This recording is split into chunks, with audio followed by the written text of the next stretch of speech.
Ktuvot Daf Yudchet. Bonjour, aujourd'hui dans notre Suga, on va voir plusieurs cas où la Torah demande à quelqu'un de jurer, de faire un serment. C'est ce qu'on appelle la Shavua de modèle Miktat Atana. C'est plutôt Choshel Mishpat, mais ça se trouve quand même chez nous.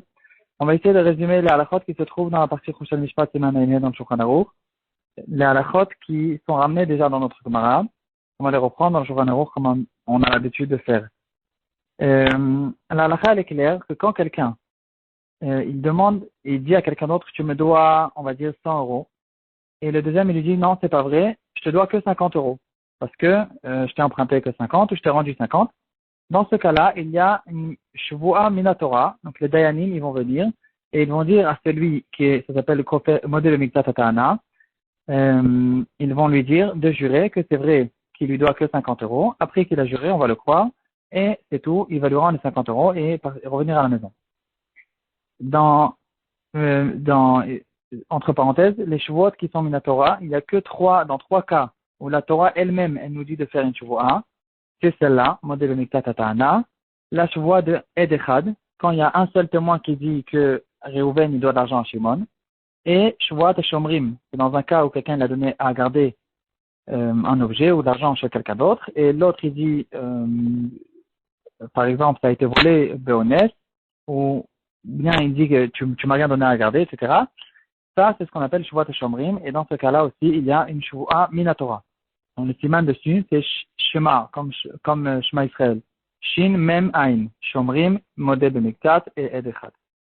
Dans le cas où il est kofer à kol, c'est-à-dire il dit, c'est pas vrai, je te dois pas 100 euros, je te dois rien du tout. Dans ce cas-là, Minatora, il n'y a pas de Shvuah. Alors que là, il faut essayer de comprendre parce que normalement, ici, c'est encore pire. Dans un cas où il dit je te dois que la moitié, on dirait qu'il est meilleur que dans un cas où il dit je te dois rien. Et quand même, dans ce cas-là, la Torah, elle n'oblige pas de faire une shvuah. La raison pour laquelle la Torah, elle le croit plus dans ce cas-là, c'est parce qu'il y a un Tevara qui dira En adam et ispanav bifne bal chovo. En général, quand quelqu'un, il a de l'audace, alors il y a une certaine limite à l'audace, au moins à l'époque.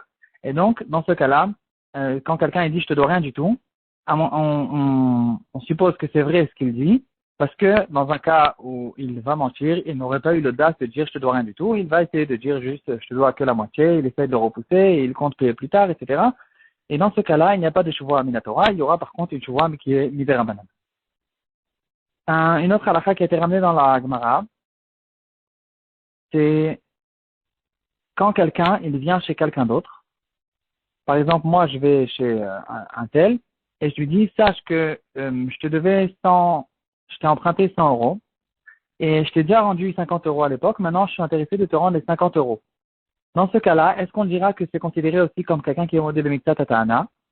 Ou bien non, on va dire que ici c'est différent et ici on retrouve la halakha qui dira Apesha Asa ou Apesha Itir. Puisque c'est pas l'autre qui est venu lui demander l'argent. C'est moi qui est venu vers lui et je lui dis, sache que je te devais 100 euros et maintenant je te dois que 50. Dans ce cas-là, on va le croire.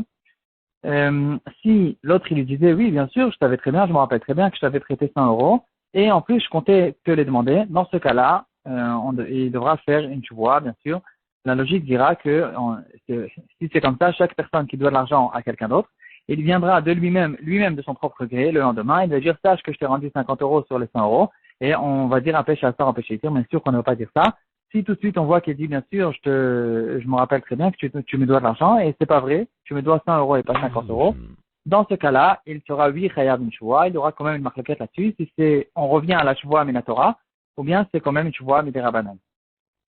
Une autre halakha qu'on retrouve dans notre daf, quelqu'un qui va dire, tu dois de l'argent à mon père. Alors ici, il y aura une différence entre deux cas. S'il dit, moi-même je sais que tu dois de l'argent à mon père, je me rappelle très bien qu'il t'avait prêté de l'argent. Dans ce cas-là, si l'autre, le père il est mort bien sûr, on parle d'un héritage. Dans ce cas-là, si l'autre, il vient et il dit, c'est vrai, je dois de l'argent à ton père, mais pas la somme que tu me dis, la moitié. Dans ce cas-là, il est considéré aussi comme modèle Miktat Atana et il est chayav une shvuah de la Torah. Si il dit, moi je sais pas, je connaissais pas les affaires de mon père, j'ai vu juste, mon père il m'a raconté par exemple que telle et telle personne me doit l'argent, maintenant je te les demande. Dans ce cas-là, si il est kofer bakol, il devra faire une chouva qui est midarabanan, ça c'est clair. Mais dans un cas où il est modé b'miktat ta'ana, puisque c'est pas lui-même qu'il vient réclamer l'argent, en fait, il vient réclamer l'argent au nom de son père qui est niftar, et lui-même il ne sait pas. Dans ce cas-là, s'il est modé b'miktat ta'ana, certains diront qu'il n'y a pas de chouva, d'autres diront qu'il y a une chouva. Non seulement il y a la chouva, mais en plus il y a la chouva minatora. Il marque dans les poskim. Un katan, si quelqu'un qui n'est pas, un enfant qui n'est pas bar mitzvah, il vient chez quelqu'un d'autre, il lui dit, tu me dois de l'argent. Dans ce cas-là, il n'y a pas de chouva minatora. Dans le Rambam, il va ramener qu'il y a une takana de Géonim, de quand même demander à cette personne, le Badin, nous vont obliger de faire une chouva, parce que c'est quand même un tikkun naolam. On ne peut pas laisser les enfants sans aucune possibilité de réclamer ce qu'on leur doit. Et donc, on va leur demander de faire une chouva, même si celui qui réclame cet argent, c'est quelqu'un qui est katan.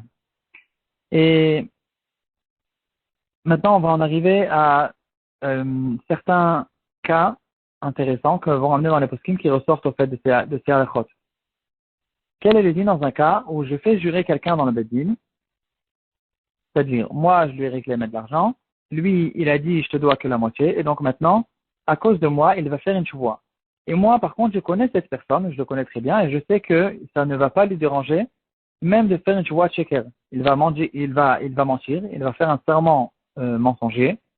Et est-ce qu'il y a peut-être ici un problème de l'ifné hiver? Parce que je le fais trébucher dans une affaire ou bien non, c'est pas de ma faute, moi j'ai le droit de réclamer mon argent. Le bedin, ils sont mechayvim de faire une chouva. Et ici, dans le Minchat Shlomo de Rav Shlomo Zalman Auerbach, dans ses chuvot, il va faire un raisonnement que bien sûr c'est quelque chose qui est permis, c'est ça ce que la Torah nous a dit de faire. Et on réclame l'argent, le bedin il demande de faire une chouva tchav, même si je sais qu'il va faire une chouva tcheker, c'est pas mon histoire, j'ai le droit de le faire jurer. Et de là on arrive, Rav Shlomo Zalman Auerbach, à un cas qui ressemble. Est-ce que j'ai le droit de vérifier quelqu'un si c'est un voleur? Par exemple, je soupçonne quelqu'un qu'il me vole des affaires et j'ai envie de vérifier si c'est lui ou pas. Alors, je mets sur son chemin quelque chose qu'il va voir. Par exemple, j'ai une femme de ménage, je la soupçonne de me voler des affaires, je l'envoie arranger une chambre, de faire quelque chose dans quelque part, et dans ce quelque part, je mets de l'argent à un endroit qu'elle peut voir, et après je vais vérifier si elle a volé l'argent ou pas. Donc, est-ce qu'il peut avoir ici un problème de l'ifné vers le titan mikshol parce que je fais trébucher quelqu'un dans une avéra? Ici, le Rav Shlomo Zalman Auerbach, il dit qu'il faudra quand même être mahmir à ce propos-là, parce pour de vrai, on le fait trébucher dans une avéra.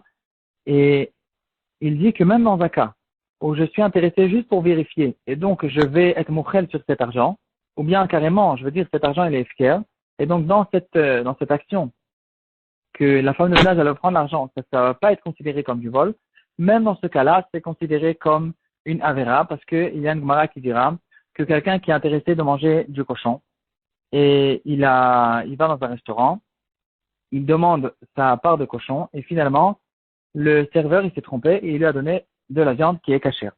Dans ce cas-là, il y a une Gemara qui dira que malgré qu'il a mangé de la viande cachère, il a besoin d'avoir une kapara, parce qu'il avait l'intention de manger de la viande pas cachère. Ici aussi, malgré que ici, cette action, c'est une action qui est permise parce que moi, j'ai fait FKR, j'ai rendu FKR l'argent, quand même parce que lui, il pense qu'il est en train de faire une avéra, c'est considéré aussi comme une avéra. La volonté de vouloir faire une avéra demande une kapara, et donc ça aussi, ça ne pourra pas nous aider, et c'est pas quelque chose à faire. Dans le Shut Torah Lishma, dans le Ben Ishraï, déjà, il parle de cet exemple.